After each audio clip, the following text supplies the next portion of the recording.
Si bien en esta historia también que esa palabra no existe.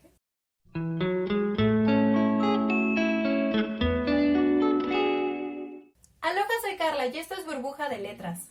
Hoy les traigo 3 recomendaciones de novela policíaca. Cuando escuchamos hablar de novela policíaca, normalmente lo asociamos con el policial clásico, donde el policía es el bueno, el héroe, hay un villano, un crimen por resolver, y todo el foco de la historia está en cómo nuestro detective va a resolver el caso a través de su raciocinio, para que al final, cuando descubre el misterio, todo vuelva a la normalidad.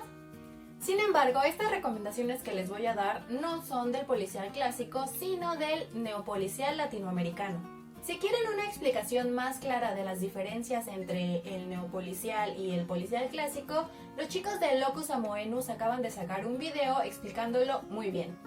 Se los dejo por aquí. A grandes rasgos les puedo decir que en el neopolicial latinoamericano la diferencia entre los buenos y los malos ya no es tan clara.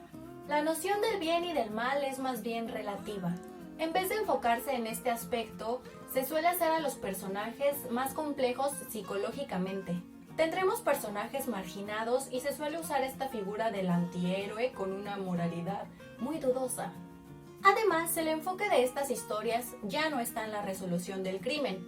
Los asesinatos que se cometen o los enigmas en sí son más un pretexto para hablar de lo que está fallando en la sociedad, para criticarla.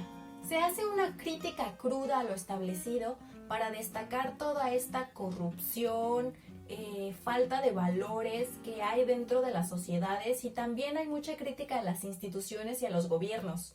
Además, en el final de estos textos ya no hay esta vuelta a la normalidad en donde ya pasó todo lo malo y ahora todo está bien. No, esto no ocurre porque pues en realidad nada estuvo bien nunca. En estas historias no hay lugar para la esperanza. La primera recomendación es El complot mongol de Rafael Bernal. Esta es la versión de la novela original adaptada a novela gráfica. El guión de la adaptación está hecho por Luis Humberto Crossway. Se los voy a mostrar un poco. Yo no he leído el texto original, solo he leído esta adaptación, así que les voy a hablar de esta. Algunos críticos dicen que esta novela fue la que incorporó la novela negra, un tipo de novela policíaca, en México. Pero en realidad la novela negra y el neopolicial latinoamericano tienen mucho que ver. En cuanto a las características que ya les mencioné, en El complot mongol seguimos la historia de Filiberto García, que es lo que ahora conocemos como un sicario, un asesino a sueldo que en la novela mezclan con tintes detectivescos. O como el mismo Filiberto se describe, un fabricante en serie de pinches muertos. Repite mucho la palabra pinche para todo.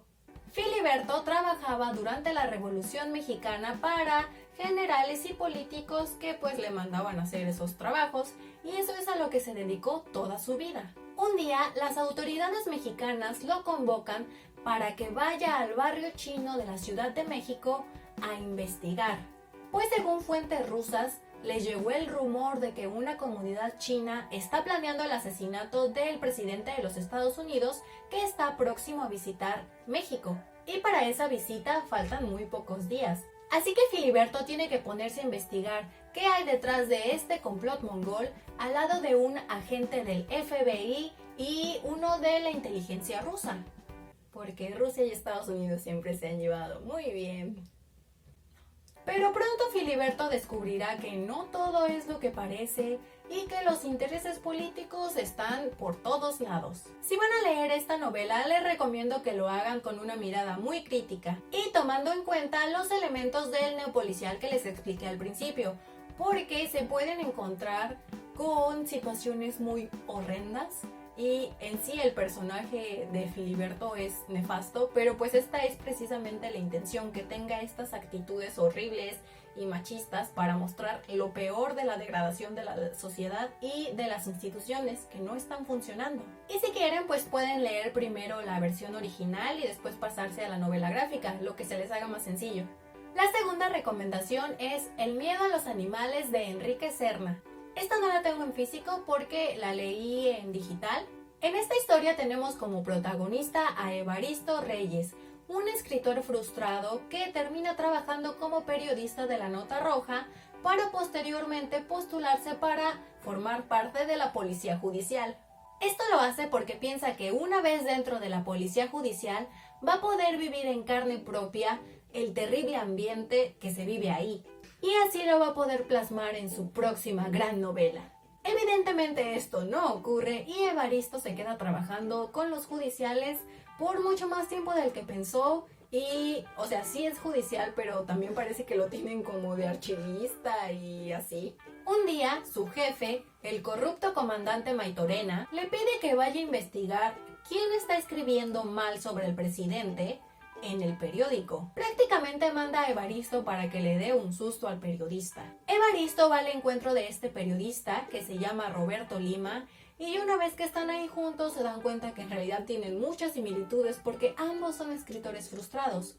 Entonces Evaristo decide por primera vez desobedecer la orden de su jefe y le advierte a Roberto que se vaya porque lo van a matar. Roberto le agradece y él se siente muy bien por haberle advertido. Sin embargo, al otro día su comandante le dice que alguien mató a Roberto y tratan de inculpar a Evaristo porque al parecer él fue el último que lo vio. Para salvarse, Evaristo tendrá que investigar quién mató a Roberto y para poder resolver el misterio, Evaristo tendrá que relacionarse con amistades de Roberto Lima, que son en su mayoría parte del campo intelectual. Puros escritores. Si bien en esta historia también podemos observar la degradación del sistema judicial mexicano, lo que a mí más me gustó fue la parte en donde habla del campo intelectual, del campo cultural de México, porque muestra cómo los escritores famosos que tienen el poder en realidad no son tan diferentes a las autoridades judiciales, porque ambos siempre están luchando unos con los otros para posicionarse, para tener el poder, para tener las mejores editoriales, para ganar el dinero de las becas culturales. Todos quieren el foco y harán lo que sea, literalmente lo que sea, para obtenerlo. La última recomendación es Un reflejo en la penumbra de Fernando Sánchez Clelo. Quizás sea este el libro que les cueste más trabajo conseguir. En México estaba disponible en el Péndulo, pero ahorita mismo lo busqué y dice que no lo tienen disponible ahorita. Tal vez después lo vuelvan a sacar. Lo encontré también en Amazon, pero no sé qué tan seguro sea la compra ahí. Si ustedes tienen más experiencia, tal vez puedan hacerlo, pero yo no se los podría recomendar. Este libro está interesante porque es medio interactivo. El personaje principal es el detective privado Buck Spencer. La historia es un híbrido entre una novela corta y minificción.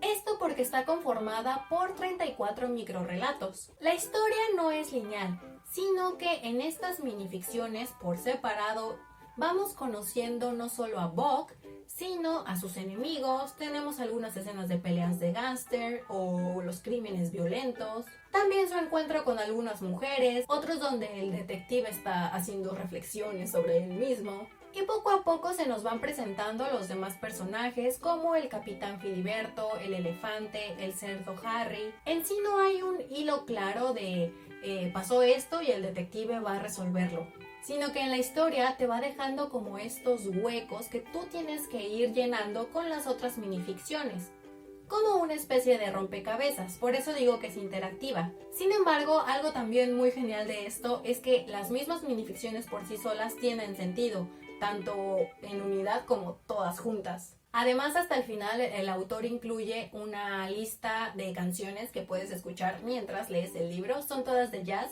y de hecho alguien hizo una lista en Spotify que se las voy a dejar en la caja de descripción. Y esto fue todo por hoy. Espero les hayan interesado alguna de estas 3 recomendaciones o las 3.